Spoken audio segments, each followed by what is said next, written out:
Welcome on inside yet another edition of the Business of Social podcast powered by STN Digital. I'm your host, David Brickley. Each and every show, we are breaking down all the ever-changing digital marketing, social landscape, and we often talk to the experts across multiple different industries, multiple different disciplines to make sure we keep your thumb on the pulse of the industry and drop that knowledge, son. All right, Will, as we always do, we break it down to famous sports stars that have worn numbers of the podcast number we are on or the episode number we are on. We are on episode number 51. So producer Will, break it down for me. Who's the 51 we're going with? 51, a lot of heavy hitters in here. Ichiro Suzuki. Didn't Ichiro play like 25 years, by the way? It's probably close to that. He played a long, long time. Trevor Hoffman, local guy. Okay. Bernie Williams. Bernie, New York Yankee. Dick Butkus. And Willie McGee. I mean, when you put together this list, Will, you would think you would look at a name like Willie McGee and just choose to omit his name. I mean, when you look at all those stars and all those. I mean, Willie was in 4 All-Star games, won a World Series, and an NL MVP with 3 Gold Gloves. Oh, I'm thinking, you know why? I'm thinking Willie McGee from the Buffalo Bills, running back. Willis McGahee? Willis McGahee. Yeah, he's not on this list. I'm like, why is Willis McGahee? Willie McGee there. The guy had a solid season or two for the Buffalo Bills. Cup of coffee with the Bills. A cup of coffee. Who knows what his final stats ended up being. All right. Listen, we are a long-term partner of the Chicago Bears. You got to admit that. And Dick Butkus, maybe one of the best names in the history of sports. And that's definitely the biggest name on that list. All right, the Dick Butkus podcast. Will, great list. Sorry about that, Willis McGahee. All right, so we are going to be joined this podcast by Ryan Wallman. He is the creative director and head of copy at Wellmark, and that's a Melbourne creative agency. So we're going global. Will Kelly producing the show in a great way, trying to get us more Melbourne, Australian listeners, which I appreciate. Shout out to my guy Tyson Beck, who lives out there in the Australia area. All right, and then his new book, Delusions of Brandeur, is what I really want to get into because he breaks down the insanity, what he calls, that pervades the marketing industry. So I know he has a lot of hot takes. Will, you and I follow him on Twitter, and the guy's pretty funny, and he drops some hot takes. Yeah, he has a great sense of humor and an even better insight into the marketing industry, so I'm pretty excited. All right, so you guys are going to enjoy this one. Once again, Ryan Wallman, the author of the new book, Delusions of Brandeur, and the creative director and head of copy at Wellmark. All right, he is the creative director and head of copy at Wellmark, a Melbourne creative agency, and also is the author of the new book, Delusions of Brandeur. Ryan Wallman joins me. Ryan, what's going on, man? G'day. How you going? Sorry, that was very Australian. No worries, no worries. Greeting. I know you're, thank you so much for waking up early for us over there in Australia. We're recording this around noon. It's about 7 a.m. your time over there, I think. So thanks for getting to the office early. Yeah. We appreciate it. That's all right. Thank you for having me. Of course. So I always kick things off with a random question. I'll start there. I've never been to Australia, so break it down for me. Where do I go? How long do you recommend? Someone from the States stays out there. Give me your best recommendation on how to soak up Australia as a foreigner. Well, I mean, it's a long way for you guys to come. Yeah. So if you can come here, I reckon you probably want to do at least probably 3 weeks. Okay. I live in Melbourne now, although I'm originally from Perth, and I can highly recommend both of those places. Melbourne's a very cosmopolitan city. It's very, it's cool. It's really cool, actually. Perth is a bit more laid back, a bit more quiet and / boring. Yeah. But also beautiful. So anywhere on the west coast, Margaret River, which is a few hours south of Perth, down there, that region's beautiful as well. But there are lots of good places. Sydney's good too. And if you're going to be here, you can kind of do the east coast fairly easily. So Sydney, Melbourne, and even Brisbane, which is a bit further north. Nice. So it's all good. Yeah. All right, so when I'm gonna head out there the next couple of years. I'm gonna hit you up and ask you to break it down for me. So why don't we start with your 9 to 5? I really want to dig into your book. I think it's super interesting, and been following you on Twitter and LinkedIn, and you definitely have some hot takes, and I think I want to dig into that as well. But just for the audience to find out what your day-to-day is, walk us through just your role at this creative agency out there in Melbourne. So I'm creative director and head of copy of Wellmark, which is we're an independent healthcare agency essentially. We're a creative agency, but we specialise in healthcare. And I've been here for a long time. I've been here for 12 years now. And started out as a medical writer here. So we have very much, our heritage is very much in the kind of the very technical medical communications area. So it's not traditional marketing communications as most people would understand it. A lot of rules and laws and lobbyists, I'm sure, as well involved. Yeah. It's a highly regulated industry. Yeah. As you would know from in the States, healthcare is highly regulated there. It's actually in some ways even worse here in that we can't advertise pharmaceutical brands directly to consumers. Oh wow! So we can advertise them to healthcare professionals, but not to consumers. So there's no direct to consumer advertising. So that kind of can make things pretty challenging. So yeah, it is. It's a very niche industry. Most people who are in it have some kind of healthcare background, which I do. But it also kind of presents opportunities as well, because you kind of have to find ways to get around some of the constraints that we face. So yeah, I want to get into that because I think really dig into B2B and how you market that space, because obviously like you said, you can't go to consumers, so you have to kind of focus your campaigns on how do we get healthcare professionals. But I want to dive into your book. This was the breakdown of your book was, if you're a fan of books by people like Gary Vee and Simon Sinek, you probably should not read the book. Why? Yeah, I'm waiting for the lawsuit on that one, because one of my friends actually sent it to Gary Vee, so I don't know if he's probably hasn't read it, but when he does, it might be trouble. Well, basically because I guess I positioned the book in a way as being the opposite of that kind of thing. We see a lot of what would you call them? Marketing hustlers, I suppose, who haven't been brought up on the fundamentals of marketing. They're very much of the sort of putting forward conjecture that doesn't rely on any of the evidence that we have for good marketing. And I think it's quite, it can be funny, and it's certainly a source of kind of comedic inspiration, but I think it can also be quite dangerous as well for businesses when they buy into this kind of thing. So essentially that's the premise of the book, I suppose, that trying to debunk some of that stuff and kind of make light of some of that thinking. Well, let's dig into that, the fundamentals of marketing. One question I always like to ask to marketers like yourself is, how do you approach marketing? What's really your core belief on how to approach it?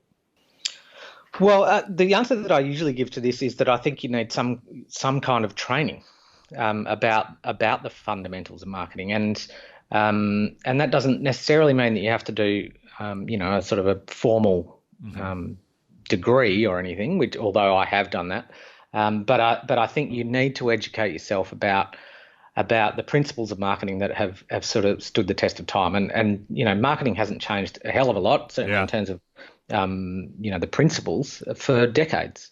And any kind of marketer who's been around for a long time will tell you that.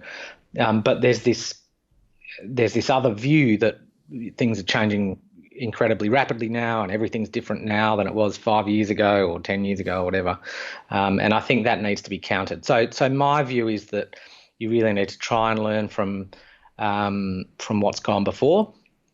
Whether that's through self-education. I mean, there are plenty of great marketing books around that can teach you the basics of marketing without necessarily having to go down the route of formal education. But I do think that you need to understand those things before you can have a good sense of what works and what doesn't.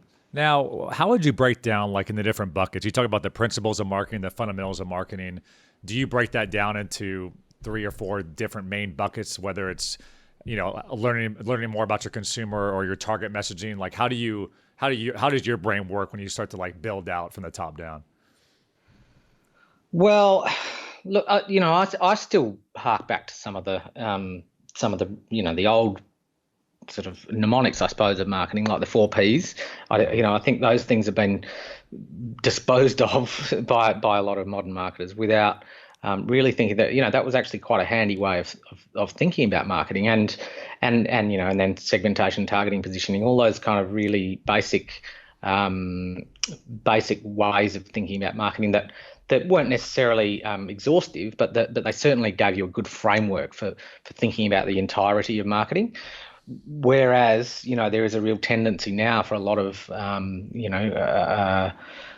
those particularly digital marketers, which is a very loose term, but for the sake of simplicity, I'll call it that, who really see marketing only through the funnel of online marketing, and even more kind of specific than that, certain channels within online marketing. And the problem then is that they're really focusing on promotion, and not even just promotion, specific areas of promotion. So they're not even, they're completely ignoring all those other aspects of marketing, and it's a big problem. So yeah, it's something that Mark Ritson, for example, points out a lot.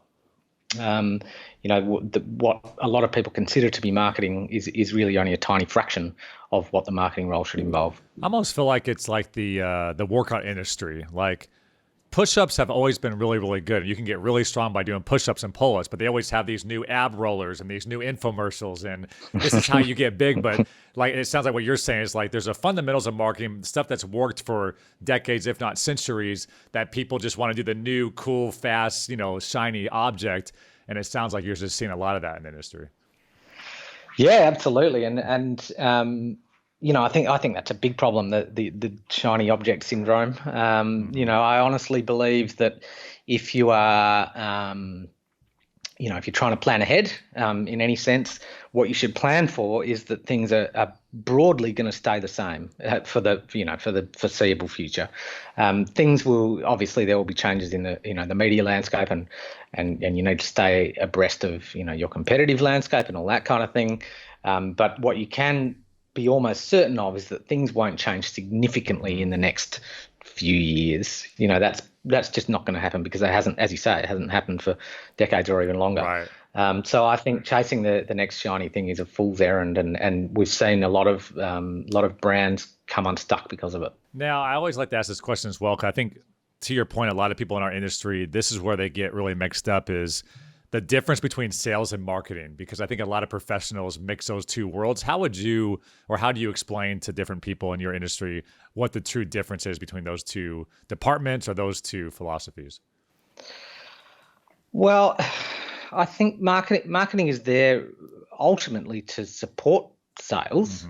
And I think that's something that does tend to get overlooked by a lot of marketers now, is that, ultimately what we're trying to do is to generate sales, either in the short term or the long term, right, through brand building. And I think there can be a real shame among some marketers about the fact that really what they're trying to, what their role is to generate sales in the long term. And you get all sorts of other crap that people are talking about, but that's ultimately what you're trying to do. So yes, marketing is there to support sales, and I think there's a good quote from Drayton Bird. I don't know if you know Drayton, famous UK marketer who is kind of one of the best known direct marketers in the world. But he had a quote along the lines of, marketing is what you do when you don't have someone to sell for you one-to-one. So it's kind of the big picture form of marketing, if you like.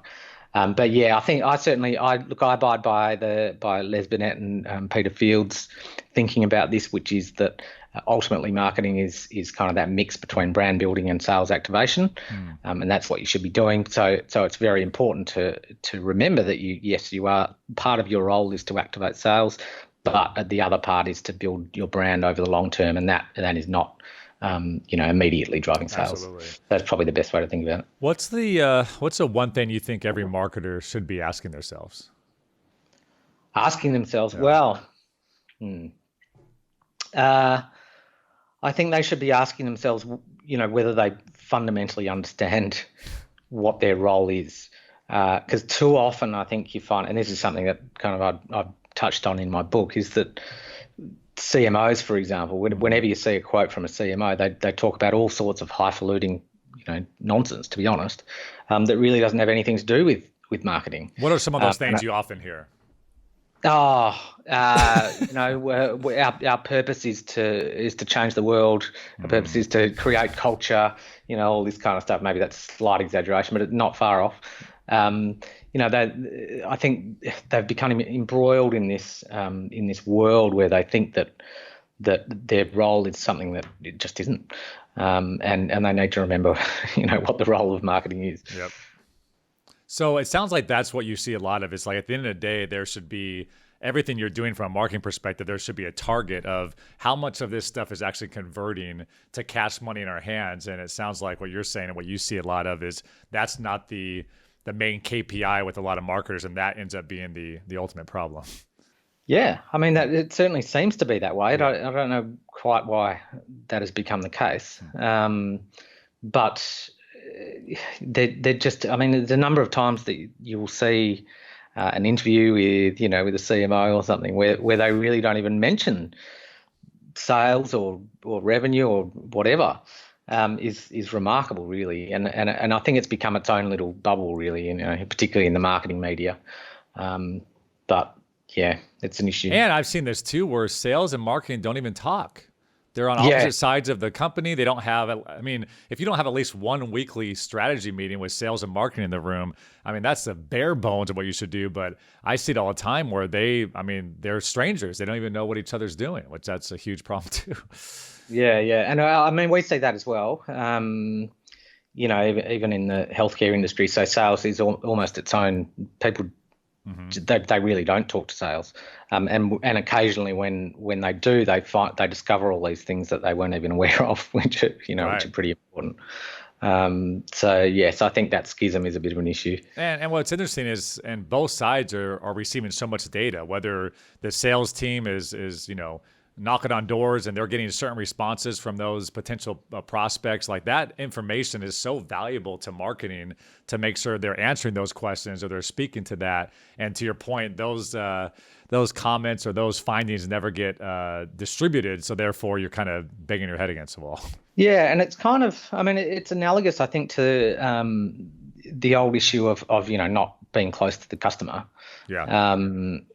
Again, I'll bring up Mark Whitson again because I always do. But he always used to talk about the fact that the best CEOs walk the floor and they know exactly what's happening. At the interface with the customer, if you like, with a horrible expression, but yeah, you know what I mean. And that sales are often the closest point that you will have with the customer, and too often marketers don't seem to have it.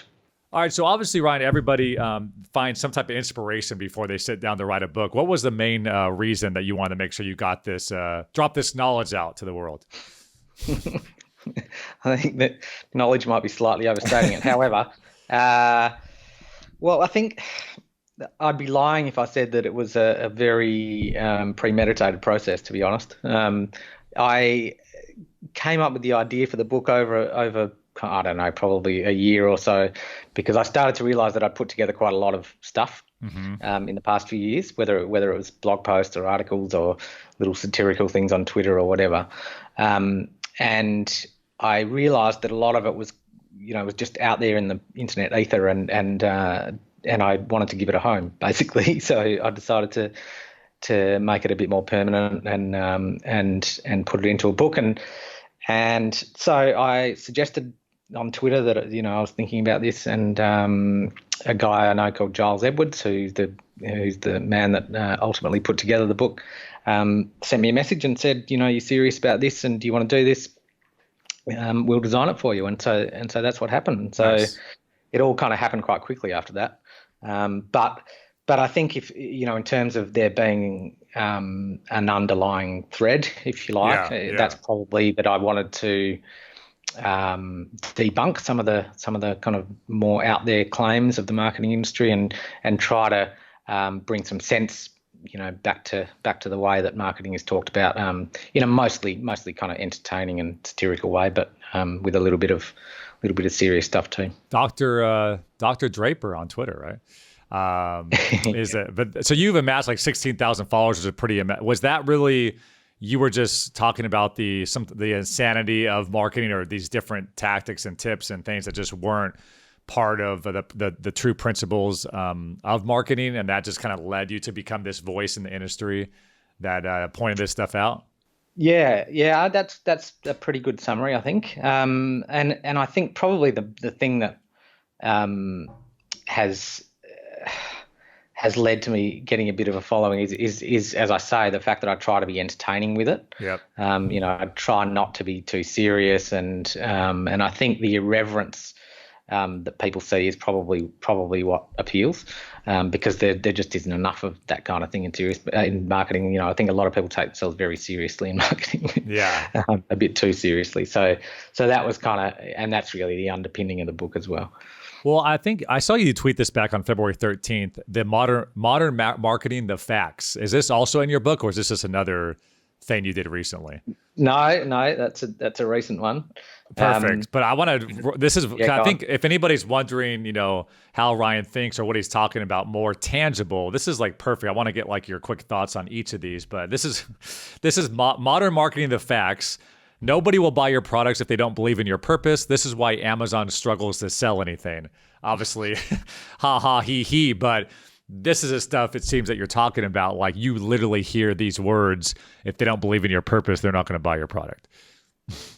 Absolutely, yeah. And I mean, that's the thing. It's you can't believe that you do hear this stuff, particularly when you see the evidence. And Amazon's a perfect example, of course. But the evidence is that people customers might even say that that's what they believe, but their behaviour indicates otherwise. And marketers seem to struggle with that dichotomy. But it's it's clearly true. And the scary thing is that I posted this on LinkedIn the other day. And I got a few people responding seriously to it, saying that, well, that's clearly not true. Amazon do sell it's like, products. Yes, this is a joke. Ha ha, wink, wink. Yeah. Yeah. It's scary. What satire is dangerously close to the truth sometimes. Yeah. Another thing is that you said here or had here is TV is dead. We know this because companies like Google never advertise on TV, which we obviously see. All YouTube and Google, we see it all the time. And I'll even say that I'm guilty of this. You see the trend, obviously, TV and linear advertising spending going down and less eyeballs. But that doesn't mean that it's still an amazing $800 billion industry that people should take advantage of. So just people already kind of closing the chapter on TV as if it's not a place to play. Yeah, and I think that kind of harks back to what I was saying before about things aren't changing that fast. Yes. They're changing. The media landscape is changing, as you say. Linear TV is less important than it used to be, but it's still extremely important. Currently, the most effective mass medium that there is, and that will change, but it's not going to change next year or the year after that. And so exactly as you say, to ignore it is just silly. And obviously, companies like Google and Amazon know that very well, which is why they still advertise on it. Yeah. So that's probably that's the great example is that these big tech companies, that are part of the digital revolution, are still advertising on TV. So that kind of tells you everything, I think. Breakdown for me, you have here too, as another satire line: strategy equals tactics. Break that down for me. Yeah.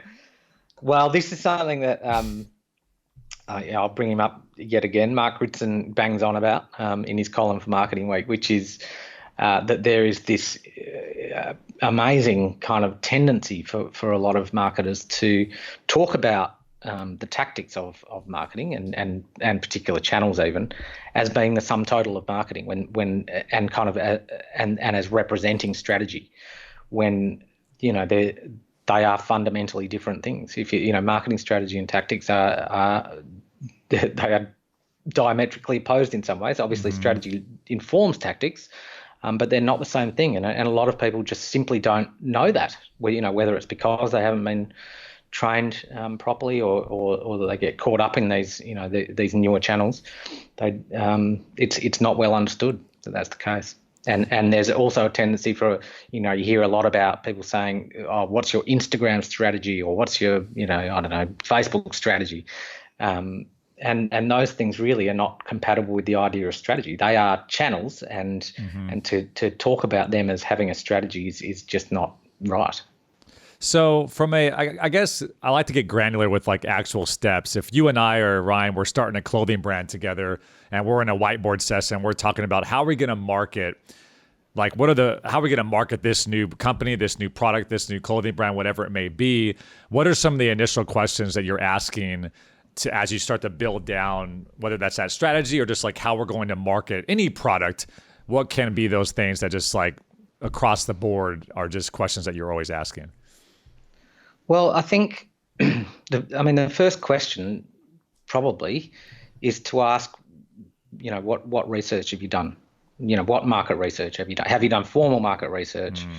And do you understand, your customer segmentation and so on?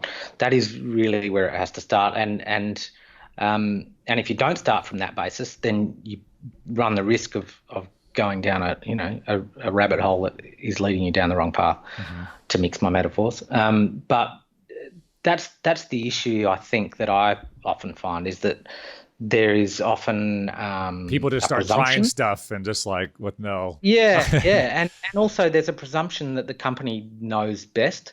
Look, our product's great. It's going to be a success. It's like, you're biased. Of course you say that. Yeah. Exactly. Yeah. And that's a broader problem in marketing as well. I think there's such a focus on, our brand this, our brand that, and also a sort of a belief that consumers are as invested in your brand as you are, or are as well acquainted with your brand as you are. This is it's a huge problem. When you see companies rebranding and that kind of thing, new logos, all that sort of stuff, because they assume that people are as bored or as used to seeing their brand as you are, and that's it's an issue. So let's talk about some global brands that you think that do it right. Is there any brands that you point to or that you often see that you're just like, wow, they understand their customer, they're providing value, they really do a good job from a marketing standpoint? Any global brands out there that you particularly like? There are lots of examples. I don't know what specifically. Look, I think Nike are great. Nike. I'm not sure how you pronounce it over there. They really do seem to understand who their customers are. They can be quite polarizing with their advertising, of course, as we all know. But they're doing that very deliberately because of that reason. And not kind of getting caught up in that, the blandness that some brands can end up in because of their need to try to appeal to everyone. I think, funnily enough, Google are doing a good job at the moment. Even in traditional media. Yeah. And I noticed, it's funny you said, 'cause I noticed with YouTube specifically, they've really upped their traditional media game, particularly around YouTube TV and the World Series and Major League Baseball here in the States and all that. They've said we want to make sure we're in front of a lot of eyeballs. So it's very interesting. And I think some brands are really coming back to that after all the focus on hyper personalization and targeting and all that sort of stuff. They're realizing that you need reach. Other than that, look, I think a lot of people talk about Burger King and their marketing. I am one of those who's a bit more skeptical of that, and I think there was a great article that Mark Ritson wrote recently for Marketing Week where he talked about their marketing versus that of McDonald's, and the fact that McDonald's are kind of are not as well appreciated by the marketing industry, but in fact, there was a great campaign they did where if you were in a McDonald's parking lot and you had the Burger King app, it would unlock a free Whopper, and then you would drive to your stuff like that. It's super innovative. They've done some really good campaigns. That's no awesome. Doubt. Yeah. But in terms of kind of the bigger picture, McDonald's still do a fantastic job, and they're ultimately they're the leader. Yeah. But then to give you a smaller example, one that I liked recently was that aviation gin. Yeah, I agree. With the Peloton girl, which was just that was one of those that I think probably crossed over between the ad industry people appreciating it and also having a bigger impact social digital in the general too. public, because it was just so well done, and really I thought that was a really good example of just some really good traditional ad in some ways, Yes. which became a viral hit and became a real online, sensation. And that's a good example of modern marketing done well, I reckon. We've talked a lot about on this program, and I'm kind of maybe a conspiracy theorist in a way, but there's a lot of these things like apps crashing or these PR blunders, if you will. We talked a lot about it was Miss Universe or whatever when Steve Harvey said the wrong winner, and these like famous stories where it really gives you an amazing amount of brand lift when these articles come out and you get that free earned media value, if you will. What are your thoughts on that from a marketing perspective, to like fail on purpose or to have these what Peloton did in a way? Like, did that help? Yeah. Did all that help Peloton's brand value and understanding of what that product is all about? Probably, but do you ever balance that, or do you ever think in those terms? Yeah, that's an interesting question. I tend to be. I don't know that I am ever quite as attuned to that happening, because a lot of people, you'll see a horrible ad and someone on Twitter will comment that they're clearly just trying to this is bait. They're trying to get a negative reaction and get people talking about it, which I think probably gives them a bit too much credit sometimes. But my big one recently was Disney Plus crashed on the day it came out, and I'm like, I feel like that might have been calculated, because everybody was reminded, like, oh yeah, Disney Plus came out, I want to go check that out, I want to buy that. It's like, if it wasn't calculated, it helped them long term because they fixed it pretty quickly. Anyways, and similarly with Peloton, I think, because it seems as though their sales certainly haven't been hurt. So I think just getting the brand name out there sometimes can be underestimated. I don't know. I guess from my experience, because I come from this healthcare background, right? There can be that's a much more dangerous path to tread. If you're going to go down the route of negative backlashes and things, you really have to be careful about that kind of thing. So I'd tend to be of the mentality that you need to balance it out against what that negative reaction is going to do. So you mentioned with your book, it's not the Gary V, Simon Sinek's. I guess what is it about them that you think you don't agree with, and what are some things maybe that you think you're right in line with some of the things they say as well? Like, what's the main things that come to mind? Well, I think the issue with both of them, as far as I can tell, is that they're not trained in marketing, and yet they kind of are very vocal about what marketers should do, and what marketing involves. I mean, Gary Vee, for example, has openly stated that he doesn't think that marketing education is useful, and and all this kind of thing. So I think that's for people, who wouldn't know otherwise, that's quite a dangerous way of thinking. Now, why do you think that's so dangerous? Well, because I think if you go down the route of thinking, just as an example, I think Gary at one stage was saying, put all your money into Instagram, put all your investment into Instagram, and then kind of, I think he backpedaled a bit from that. But if companies take heed of that kind of advice, they can really get into trouble. And you only have to look at the example of Adidas a couple of years ago, who decided that they were going to pull all of their investment out of traditional media channels and put it into digital, and then kind of realised that was losing the money, and so they completely changed their stance on it.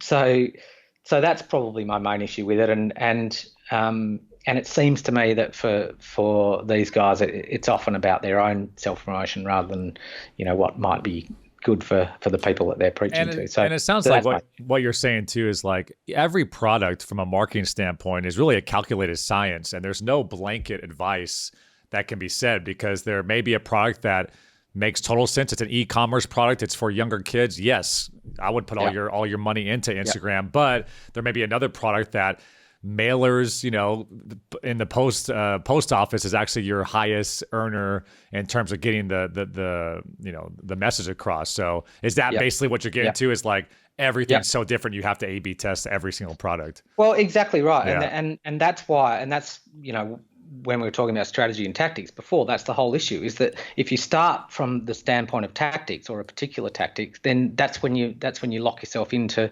something that might well be very wrong for your particular company or brand.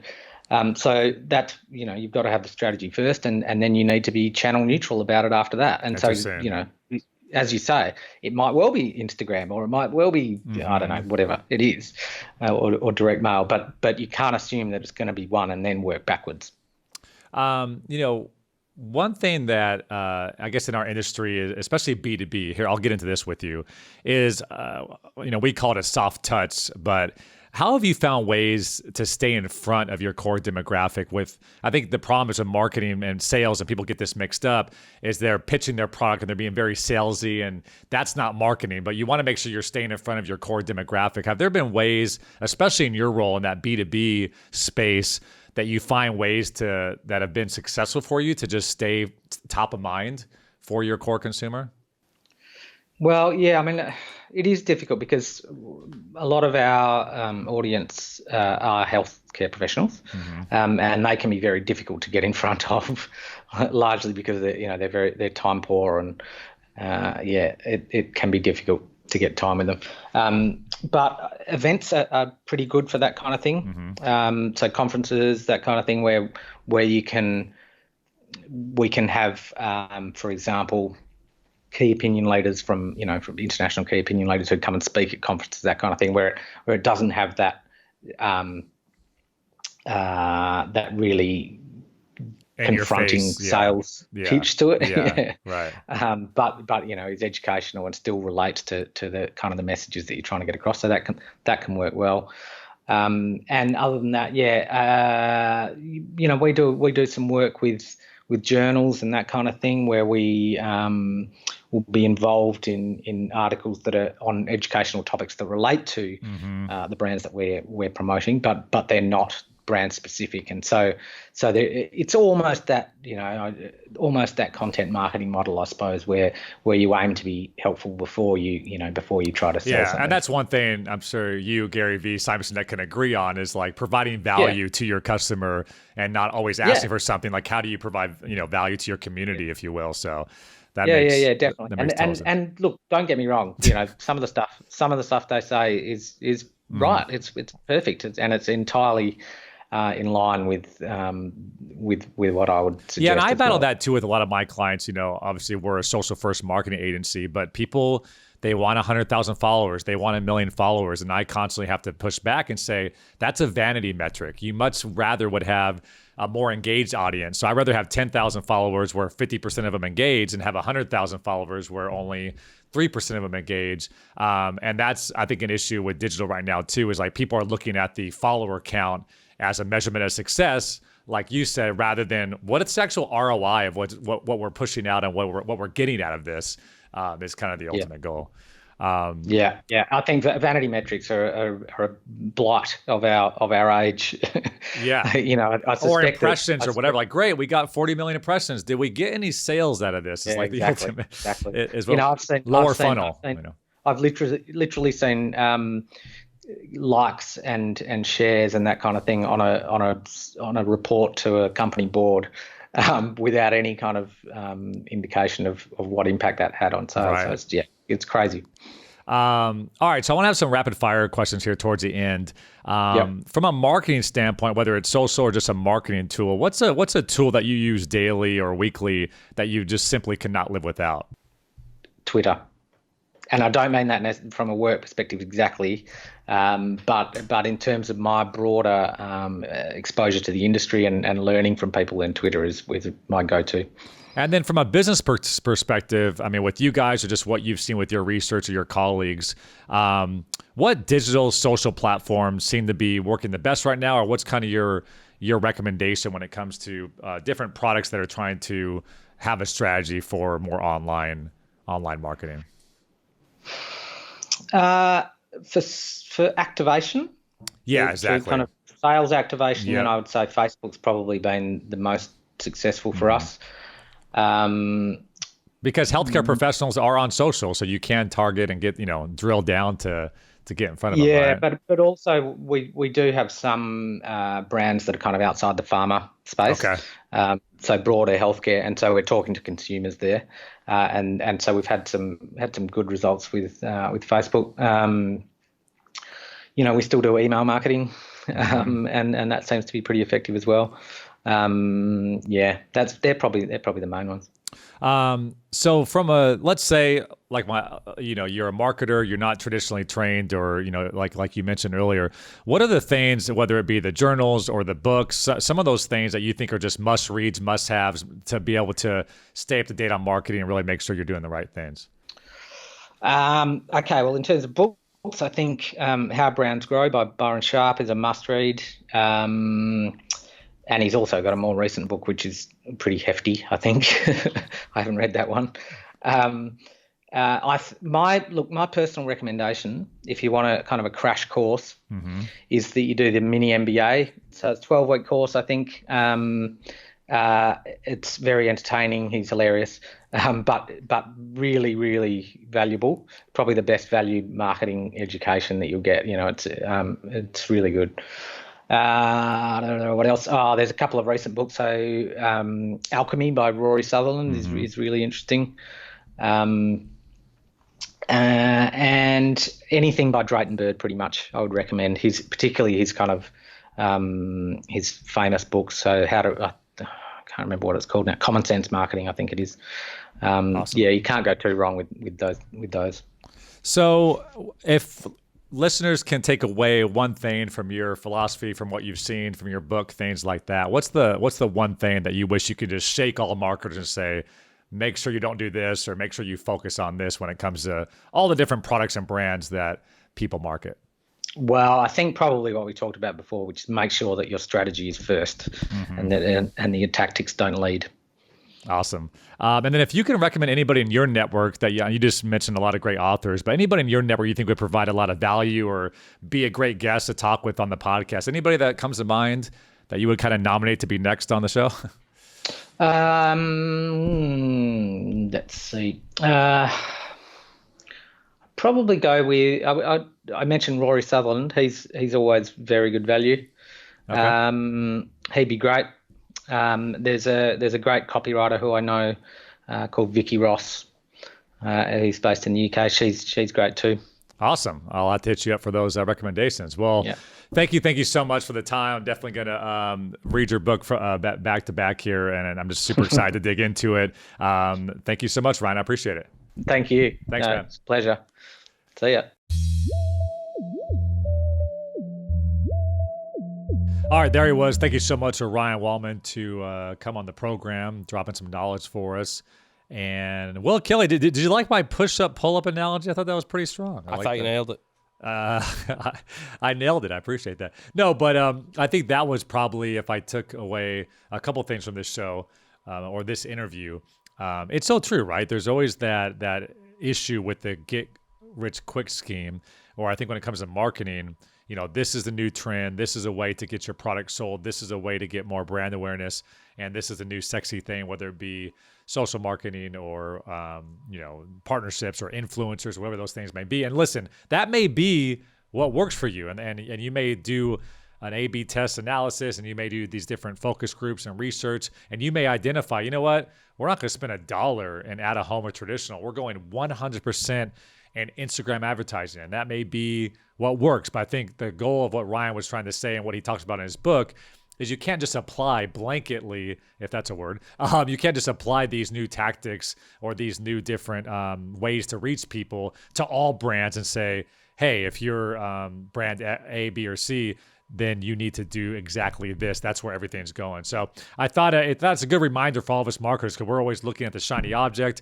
We're always looking at, new, more effective ways to market, but that does not mean that technically works for your product. And that does not mean that the more traditional ways still aren't very effective. I thought Will Kelly was going to give me some color commentary. I thought you were rapping there. That was a rap. Hey, we're going to keep on rolling. Yeah, so thank you so much to Ryan Wallman. I hope you guys got some knowledge and got some value out of the program, which I know I definitely did. All right, so thank you so much, Producer Will. Thank you so much to Dave Furker as well for all their help on the program. This has been another edition of the Business of Social podcast powered by SCN Digital. I'm Dave Brickley. We will see you for 52.